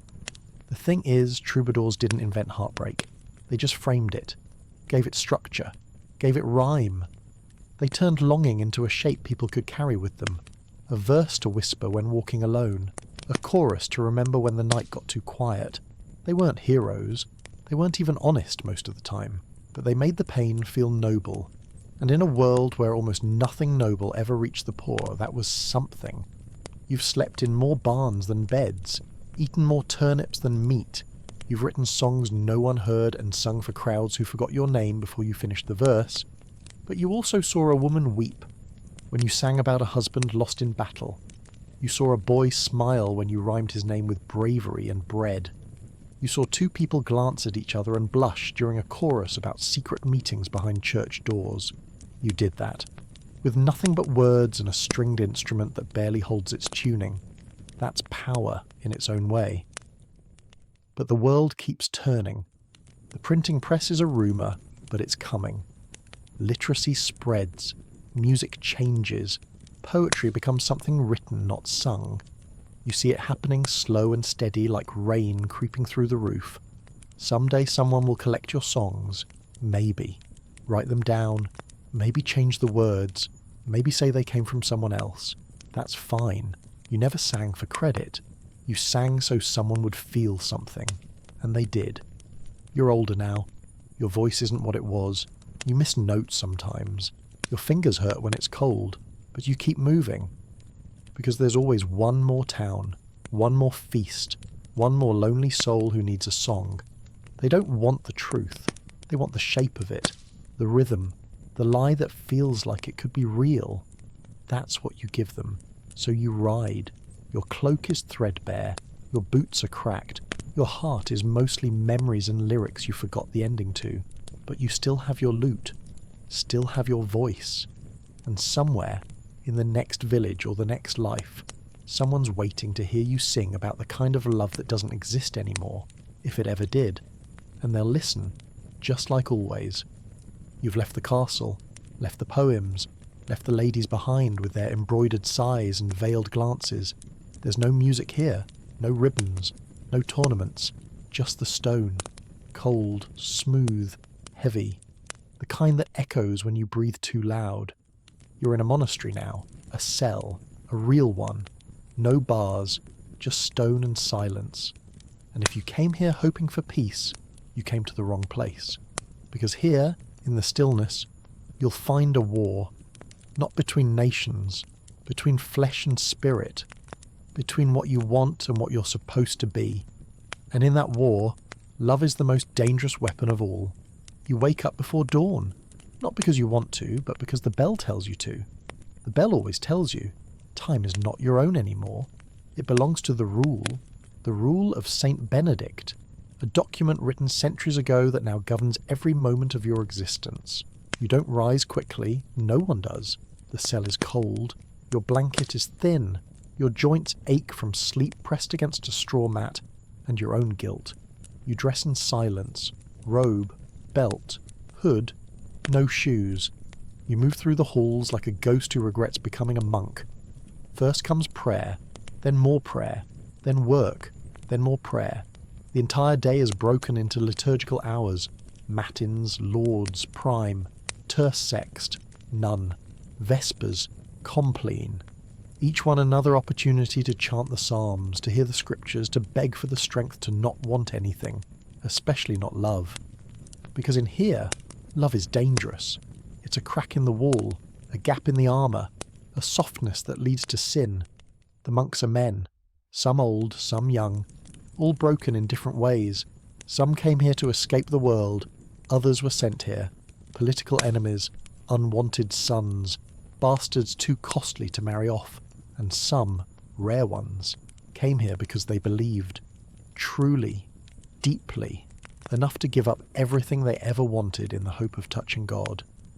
And every single one of them is at war with desire. The Church teaches that carnal love, physical, romantic, earthy love, is a temptation, a distraction. At worst, a sin that drags the soul toward hell. At best, something tolerated in marriage for the sake of reproduction. But in a monastery, there is no marriage, no wife, no children, no comfort. You have chosen celibacy, not just in body, but in mind. You're not supposed to think about love, not courtly love, not married love, not even friendly affection. And if you do, if you think too long about a face, or a voice, or the way Brother Julian's fingers move when he writes in the scriptorium, you confess, you fast, you whip yourself maybe, you pray harder, because the devil doesn't appear here with horns and fire. He appears with softness, memory, warmth, the ghost of something you almost let yourself feel. But here's the thing, the monks couldn't kill love completely, so they did what all desperate people do. They rewrote it. They pointed it upward. They said if love between people is dangerous, let all love be for God. Let the longing that once burned for a woman now burn for the Virgin Mary. Let the passion once held for another soul now belong to Christ crucified. Let the suffering of unfulfilled desire become holy. And so was born a kind of sacred love, the kind that turned pain into prayer. Some monks wrote poetry, not about women, about the divine, about longing for union with God the way a lover longs for the absent beloved. These weren't dry sermons. They were erotic in tone, even when they didn't mean to be. They used the language of romance, embrace, ache, yearning. They talked about Christ as a bridegroom, the soul as his bride. It blurred the line between passion and piety. And that's where things got strange. Because the human brain doesn't know the difference between metaphysical longing and emotional hunger. And when you spend your entire life fasting, isolating, denying, eventually even spiritual love starts to feel like something else, like a need, like a touch you can't admit you want. The writings of mystics, Bernard of Clairvaux, Richard Rolle, and later Julian of Norwich, are filled with this tension. They speak of divine ecstasy, of burning love, of being consumed by God. And yet beneath the words there's always the same quiet truth. They were lonely. Not all monks felt this. Some buried it. Some truly didn't struggle, but others did. Badly. The monasteries kept records, confessions, punishments, whispers of inappropriate affection. 2 monks walking too closely, one lingering too long at the washing basin. A note passed, a look held too long. and always the same outcome: penance, reassignment, silence. Because even among men who had given up everything, love could still destroy. So what do? You bury it. You pour it into your prayers. You let your voice crack on the third psalm and tell yourself it's because of the cold, not because you thought of her again. The one you left behind. The one who laughed when you broke your nose in the orchard. The one whose hand you held once and never again. You don't say her name, not even in your mind. But she's still there, somewhere, like the echo in the cloister. The bell rings again, terse. You rise, you chant. You try to keep your mind empty, but it never is. You're not supposed to love, but you do. Not in the way they warned you about, but in a way that still burns. A way that still threatens to undo you. And so, like every monk before you, whoever wanted something they could never name, you twist that feeling into something holy. Not to erase it, but to survive it. You start with Christ, not the distant lawgiver, not the judge, but the man. The one who walked, who touched, who wept. You picture his hands, his voice. You let yourself imagine what it felt like to be near him, to be seen by him, and slowly, dangerously, that feeling becomes a kind of love. Not just obedience, not just worship, something warmer, stranger, something closer to the very thing you were told to renounce. This isn't heresy, not exactly. The Church has a long tradition of describing divine love in physical terms. It starts in Scripture, the Song of Songs, that Old Testament poem that reads less like prophecy and more like foreplay. For centuries, monks read it as an allegory, the soul and God, the Church and Christ. But even so, the words stay sharp. Let him kiss me with the kisses of his mouth. I am faint with love. It's not sanitized. It's not safe. And you read it by candlelight slowly, whispering the words until they no longer feel symbolic. By the 12th century, this language of divine longing had grown into a theology all its own. Men like Bernard of Clairvaux preached it openly. He called for a personal relationship with Christ, one rooted in love, not just fear. For Bernard, the ultimate goal of monastic life wasn't just silence or service, it was union, a merging of the human soul with the divine, a spiritual intimacy so complete it could only be described in terms once reserved for lovers. He preached about the wounds of love, about being pierced by God's grace, about aching to be held, not physically, but fully. It was intense, beautiful, uncomfortable, and it caught fire. Other monks began writing the same way, and not just monks, women too, visionaries, mystics, anchorites walled into stone cells who spoke of Christ not just as Lord, but as beloved. Take Julian of Norwich. She lived alone, bricked into a room attached to a church, and in that silence she experienced visions, showings, she called them, where Christ appeared to her, bleeding, radiant, tender. She called him Mother. She described his wounds as fountains of mercy, his suffering as a gift, his love as overwhelming. She wasn't ashamed. She wasn't afraid. Because in that moment, love, true love, wasn't sin. It was salvation.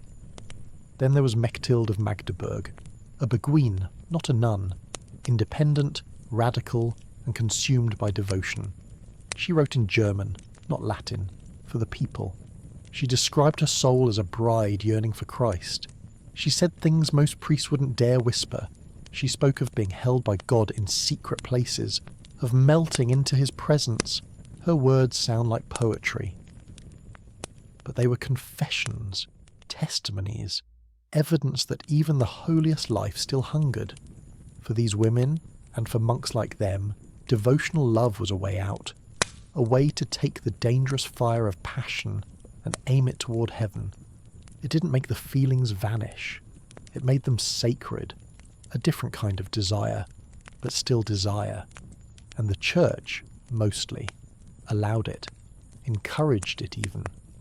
Because these mystics weren't undermining the hierarchy. They weren't preaching rebellion. They were preaching longing, the kind that kept people obedient, desperate, hungry for grace. But not everyone made it through clean. Some monks lost their grip on the line between metaphor and madness. They fasted too long, prayed too hard, slept too little. They began to see visions, hear voices, feel touches in the night they swore came from angels. Some wrote about being kissed by God, others about being ravished by the Holy Spirit. A few called these moments ecstasy, others called them warning signs. The line between divine love and delusion was thin. Monasteries reported cases of monks falling into trance-like states, speaking in tongues, weeping uncontrollably. Some were celebrated, touched by God, they said. Others were chained to beds, silenced, forgotten. Because not all love stories are welcome, even in the house of the Lord. And yet, through all of it, the songs continued, the prayers, the poetry, the candlelit longing, even when the world outside changed, when castles fell, when kings turned to gunpowder and gold.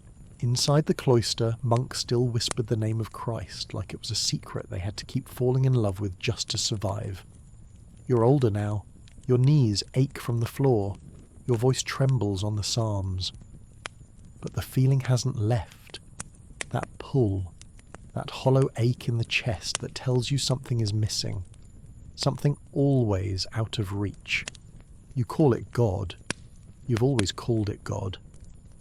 But sometimes, in your dreams, it still wears the face of the girl you once saw in spring. Her hands sticky with plum juice, laughing before she knew your name. You never say it aloud, but you carry it into the chapel, into the silence, into the long nights where the wind howls through the cracks in the stone and you wonder if anyone really escapes their desires, or just learns to rename them. That's what monastic love is. A renaming, a reshaping, a slow burn that never goes out, just moves upward, like smoke from a candle you're not allowed to touch. And so you pray again. Not for purity, not even for peace, but for the strength to keep loving in a world that insists you shouldn't. Because in the end, you still believe the soul was made to long for something. And longing, for all its danger, still feels like the closest thing to being alive. You don't have a tower. You don't have a lute. No one's writing poems about your eyes or calling you their sun in the sky. You don't have silk or shoes. You have dirt under your nails and a back bent by age before you've even reached 25. You're a medieval peasant. And if you're lucky, tonight you'll sleep next to someone who doesn't snore too loud and smells only mildly of onions. This is what love looks like for most people in the Middle Ages. Not the shining armour version, not the candlelit monastery version, just two people surviving. Maybe they like each other, maybe they don't. Doesn't always matter. Because love in this world is less about passion and more about arrangement. Start with courtship. That word's too elegant for what actually happens. There's no dating, no slow walks by the river under a harvest moon. You meet someone at the well, in the field, at church. You nod. They nod. Maybe they help you lift a bucket. Maybe you joke about the chickens. If you're brave, maybe you mention that your parents have a spare goat. That's flirting now. Goat-based economics. But flirting doesn't mean you get to choose. Marriage is a negotiation, especially for peasant families who need every hand they can get. Fathers talk, mothers whisper, grandmothers remember who has land and who has debt.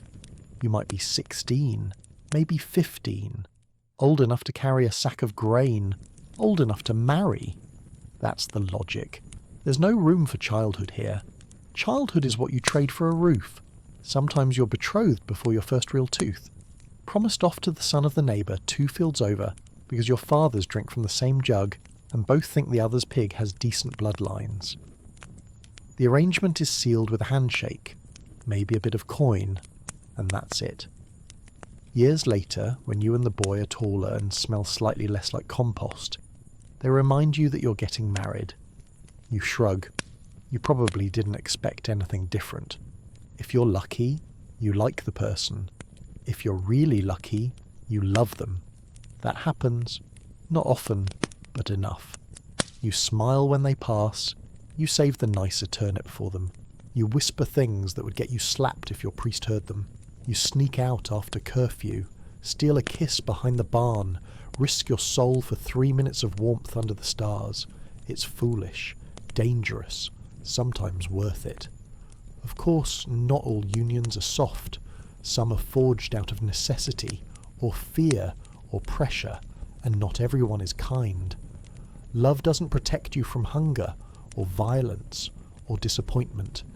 If your husband drinks too much, the village shrugs. If your wife weeps every morning, they say she'll get used to it. You don't get to leave. There's no divorce for peasants, just silence, endurance, or scandal. Still, within the cracks, affection grows, slowly, unceremoniously. You learn each other's rhythms, who snores, who sweats, who forgets to feed the chickens unless you remind them 3 times.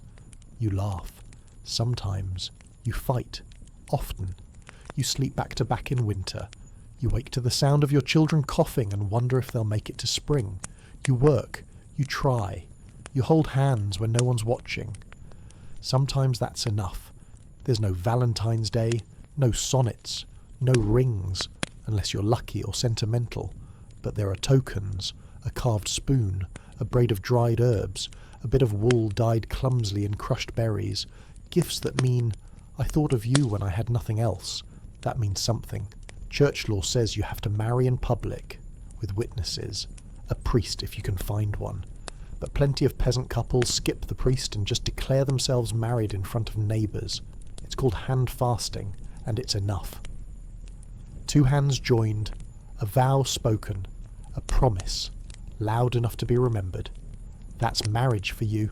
There's no parchment, no feast, just dirt, sweat, and a shared blanket. The idea of romantic love is spreading. Songs drift down from noble courts. Troubadours pass through, singing about pain and roses and ladies who never say yes. You hear them, you smile, but your love isn't like that. You don't have the luxury of yearning. Your love is built on who helps carry the pail, who splits firewood, who watches the baby while you pick nettles. It's not poetic, but it's real. And when it ends, by fever, famine, childbirth, war, it ends without fanfare. You bury them in the churchyard if there's space. You whisper their name. You keep going, because you have to. Love in the peasant world is not a story. It's a tool, a shelter, a brief patch of warmth before the next hard season. And yet, despite everything, despite the hunger, the mud, the silence, you still dream. You still reach for their hand in the night. You still hum that one tune when you spin wool, the one they used to sing, off-key, while hauling hay. Because even here, even in the lowest rungs of medieval life, love flickers. Not brightly, but stubbornly. Sometimes love doesn't wait for permission. Sometimes it doesn't care who your parents chose or what the priest says or how many goats your father offered to the neighbour 2 winters ago. Sometimes you meet someone who makes you forget the rules. And sometimes that's beautiful. And sometimes it ruins you. Peasant love, when it breaks the mould, doesn't break it clean. There's no escape hatch. No secret elopement in the woods with a happy ending. Just the cold fact that marriage is a contract, and breaking it isn't romantic. It's criminal. Adultery gets you more than gossip. It gets you shunned, beaten, fined. In some villages it gets you flogged in public while the whole town watches. It doesn't matter if you are unhappy, or lonely, or drunk, or in love. And for women, it's worse. Much worse. A man caught cheating might lose some face, a bit of coin, maybe a few bruises. A woman caught cheating might lose everything.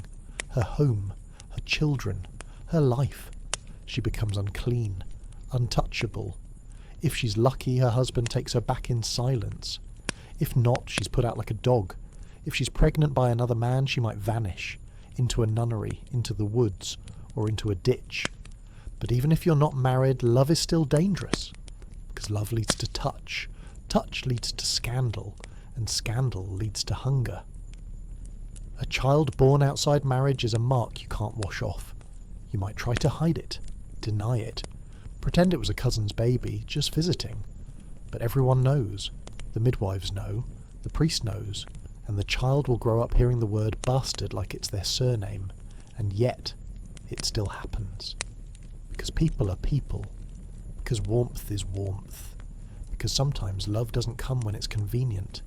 You sneak out at night. You meet by the old oak tree. You make promises in whispers. You leave tokens in the hollow log. You tell yourself you'll make it work somehow. But then harvest fails, or the war comes, or your parents say no, and suddenly you're standing in a field, alone, watching someone walk away because they were never free to choose you to begin with, and all you have left is a carved spoon, a memory, and a name you're not allowed to say anymore. Still, the heart keeps going, even in secret, especially in secret. You write your initials into a tree. You hum the tune they used to whistle while splitting firewood. You look at their brother or their daughter and wonder if they remember too. But you don't say anything. Not now. Not years later. Because saying it would make it real again. And you've spent too long pretending it wasn't. And sometimes, rarely, quietly, incredibly, it works. You fall for someone. They fall for you. Your parents don't object. The dowries match. The priest is available. And on a damp afternoon, in front of a handful of neighbours and a borrowed cross, you say the words. Not grand vows, just a promise, a shared hope, a nod to the gods, or to God, that you'll try. That's all marriage really is here. A promise to try. And in the years that follow, when the storms come and the food runs low and the children get sick and you both age faster than you ever planned to, you remember that moment. Not the way it felt, but the way it sounded. Their voice, saying your name, saying I will. And if they die first, which they probably will because everyone dies too soon, you cry. Not like the nobles do, with songs and tombs and velvet-lined coffins. You cry in the field, in the dark, in the bed you now sleep in alone.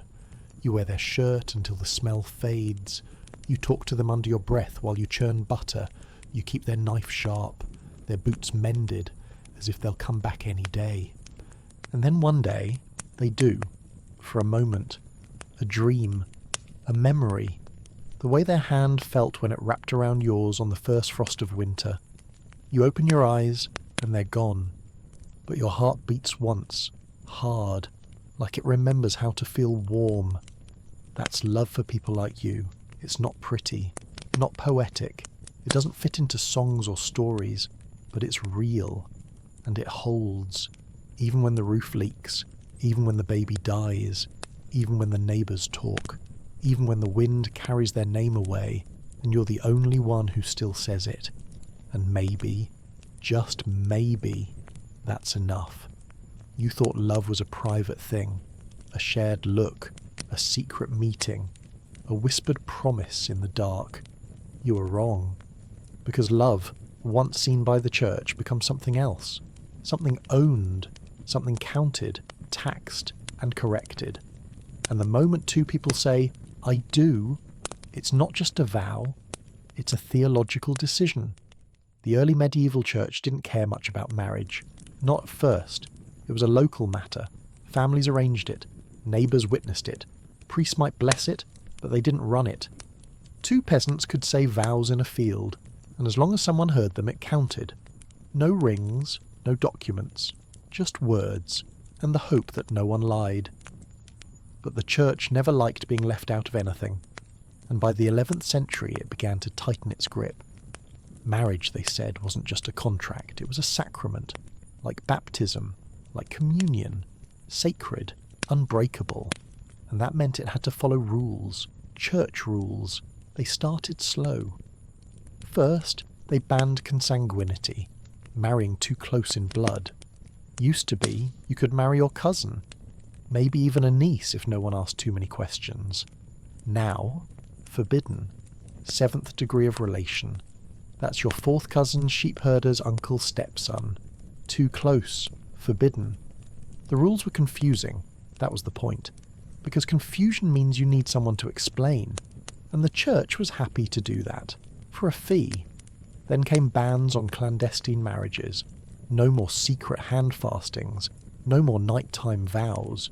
You needed a priest, witnesses, a public declaration, a ban posted for 3 consecutive Sundays, a ritual, a cost, because private love was now public business, and once the church took control of marriage, it didn't stop at the altar.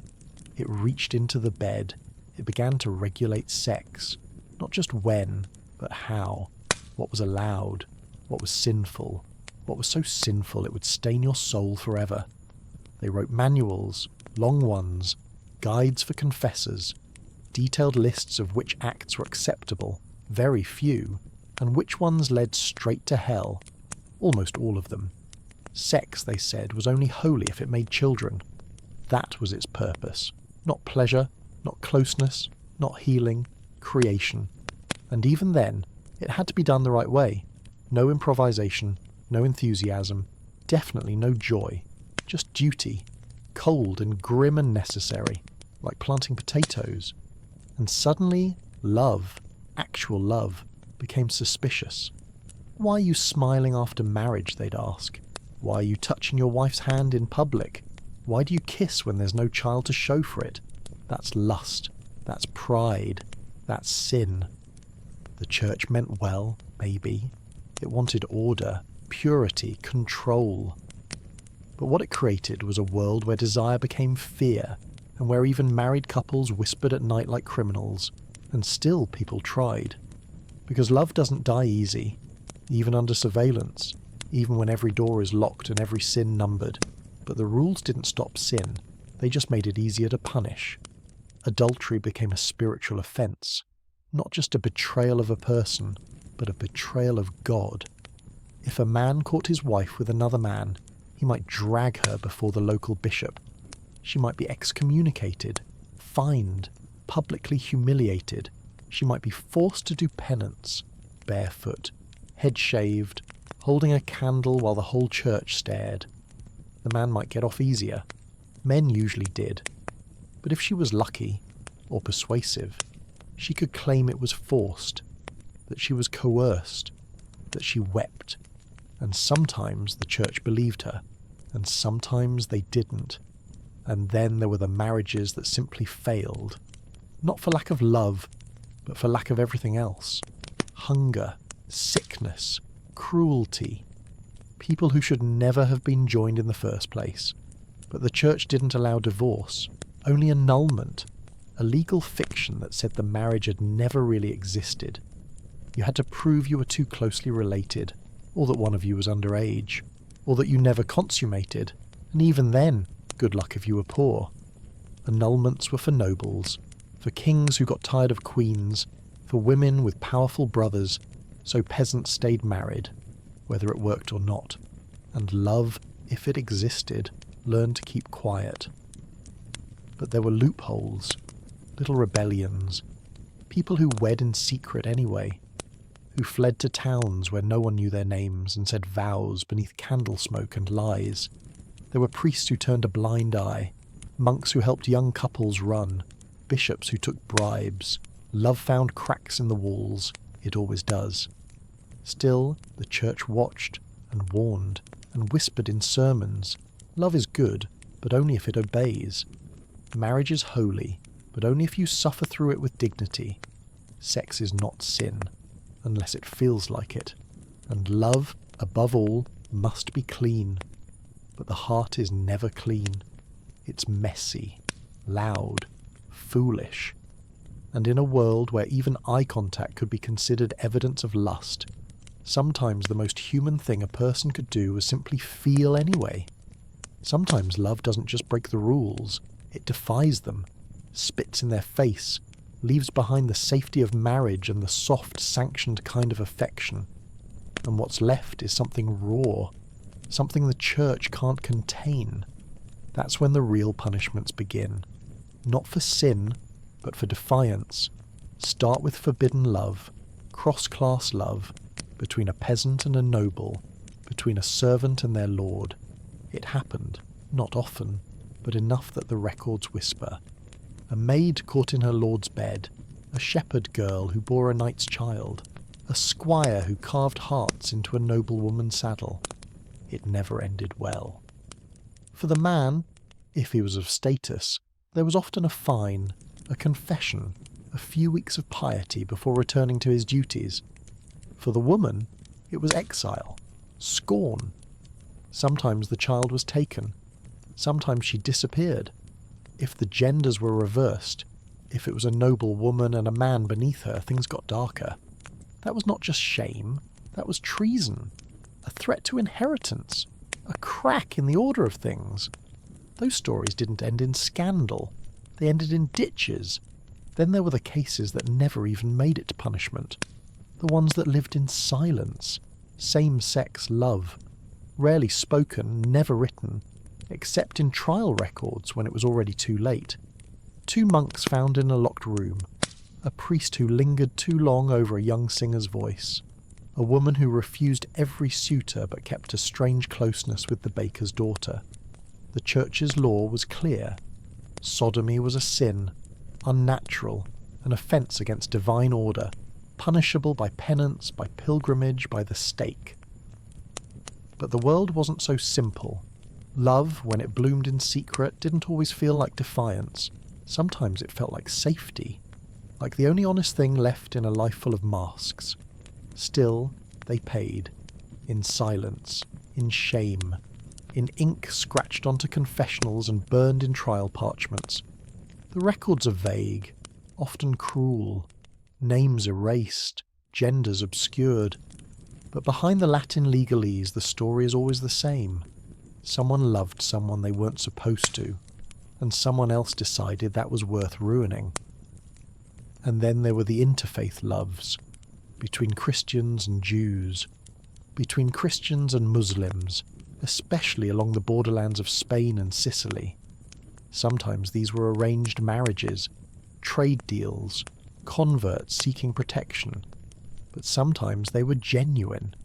A Christian man and a Jewish woman, a Muslim woman and a Christian scribe, hearts drawn across lines that weren't supposed to be crossed. These relationships were met with violence. The church called them dangerous. The community called them betrayal. Children were labelled illegitimate even if the vows had been spoken in good faith. Conversion was demanded. Resistance was punished. Some lovers converted. Others fled. Some vanished into new cities under new names, hoping no one asked where they were from or who they had once kissed. When these cases came before the bishop's court, the sentences weren't just about love. They were about power. Love across lines, class, gender, faith was a threat. Not just to souls, but to order. And in the Middle Ages, order was everything. But love isn't easily silenced. Even as the church expanded its legal reach, sending out bishops, summoning courts, writing endless canons and decrees, people kept breaking the rules. Secret marriages, public scandals, priests who loved, nuns who touched, widows who remarried without permission. They didn't always get caught, but when they did, penance followed. That's when the rituals began, not weddings, punishments. You kneel in church, barefoot, cloaked in grey, holding a candle that drips hot wax down your hand while the priest reads your sins aloud. Your neighbours whisper, your parents pretend not to hear. You say the words of repentance, even if your heart still holds their name. Then you walk, to the shrine, to the abbey, to Rome, if they're feeling cruel. A pilgrimage, they call it. But really it's exile, with blisters. If you're lucky, they let you come back. If not, your name becomes a cautionary tale, a warning, a reason to keep the doors locked after curfew, to raise daughters more strictly, to marry sons off earlier. Your love becomes someone else's lesson. But here's the thing. Not all these stories end in ruin. Some people endure. Some run away. Some carve out lives on the fringes. Lovers who change towns, change names, build new homes far from the places that condemned them. Not all love stories have songs. Some just have survival. And sometimes, rarely miraculously, the rules change. A bishop looks the other way. A town forgets. A priest, tired of cruelty, lets two hands join quietly in the shadows of the nave. These moments don't make the history books, but they happened, enough to matter. Because for all the power the church claimed over marriage, it never controlled love. It never could. Love was always bigger, quieter, and sometimes stronger. It lived in small gestures.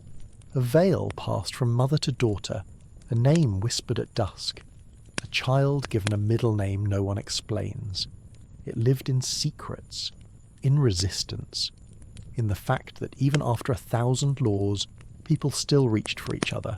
So yes, the church wrote the rules, but love wrote the footnotes, and sometimes those are the only parts we remember.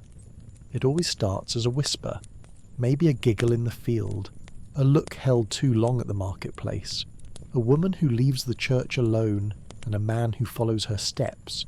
No one sees, or maybe they do, but no one says anything, yet. Because in the medieval world, scandal isn't just misbehaviour, it's social collapse, and nothing spreads faster than a rumour. You're a man with a reputation, not always a bad one, but they talk. They say you smile too easily, that the tanner's daughter was never the same after you stopped visiting, that the widow by the mill house seems too well fed for a woman with no husband. You've never been caught. But in a village of 300 souls, secrets rot faster than cheese. The church doesn't need proof. It needs suspicion. A cry of fornication shouted during Mass. A baby born too soon after the wedding. A girl who suddenly stops going to confession and won't meet your eyes anymore. They summon you. Not to a court, not yet. To the steps outside the church. The priest waits. His voice is calm, but his eyes are hard. "There's talk," he says, "about you and Annalise. You lie. You always do." He nods. God sees what we don't. You leave with your heart pounding and the sense that God isn't the one you need to fear. Because this isn't just about sin. It's about stability. Medieval life is balanced on the knife edge of survival. Food, water, inheritance, morality, and nothing threatens that like a child with no name. A bastard. That's the word. Heavy, sharp, used like a hammer. The church says every child is born with a soul. But if that soul arrives outside of marriage, it's stained. Not forever, but close. Bastards can't inherit land, can't be ordained, can't marry into noble families. They are less. And the mother? She's worse. She carries the proof in her body, in the way her belly swells, in the way the village women stop talking when she approaches. They used to call her pretty. Now they call her other things, words too harsh to repeat. If you're responsible, if the child is yours, you have choices. None of them are good. You could marry her, make it legitimate, but maybe you're already married, or too poor, or your family says no, or you just don't love her. Doesn't matter. People won't remember the details. They'll remember the child and the stain. You could deny it. Say it wasn't yours, that she's lying, that she's loose, that she's trying to trap you. That's common. Safer. For you, anyway. She might name you anyway. During confession, before the priest, before her father, before a village tribunal if it gets that far. She might weep, or she might burn. Some don't survive the shame, not socially, not physically. The punishment varies. If you're a woman and caught, you do penance. Publicly, haircut, clothes torn, kneeling at the church door for 3 Sundays with a sign of your sin around your neck. Some towns make you hold your infant. Let them see what you've done. Let them know who not to trust. If you're a man and unmarried, you pay a fine. You might be whipped.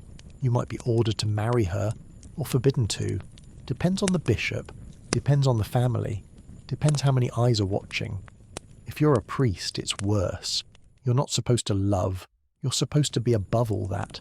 And when you fall, when a belly swells in the village and your sermons grow quieter, the church decides how much you're worth. Some are defrocked, sent to monasteries. Some just disappear. And yet, it keeps happening. because desire is patient. And even in a world bound by rope and prayer, people still reach for each other. And sometimes they reach too far. And sometimes they try to hide it. Midwives know. They see the fear, the bruises, the herbs that end things, the blood that comes too fast. Some help, quietly. Others tell. Because if they don't, they're complicit. The church watches them too. And when a baby disappears, or worse, when its tiny body is found behind the stable, or buried in a shallow grave near the forest path, the whole village feels it like a broken tooth. Infanticide isn't just a sin, it's a curse. They find the mother, they drag her to trial, they don't ask much, just, did you do it? And if she doesn't answer fast enough, the sentence is already carved. Buried alive, whipped through the streets, hanged if she's lucky. Not for murder, but for trying to erase shame. It doesn't matter that she was poor, that she had no help, that the father is gone. The world doesn't forgive women who try to disappear their sins. And what about the child who survives? He grows up different. He knows. Even if no one tells him, he knows. He sees how people look at his mother, how they pause before saying his name. He learns early that his place is half a rung lower. He's strong, maybe, handsome, smart, but he's never going to marry the miller's daughter. He'll never inherit the blacksmith's forge. His blood isn't clean enough, even if it runs just like yours, because once a scandal sticks, it never washes off. You thought it was just a mistake, a moment of pleasure, a harmless secret. But in the Middle Ages, secrets don't die quietly.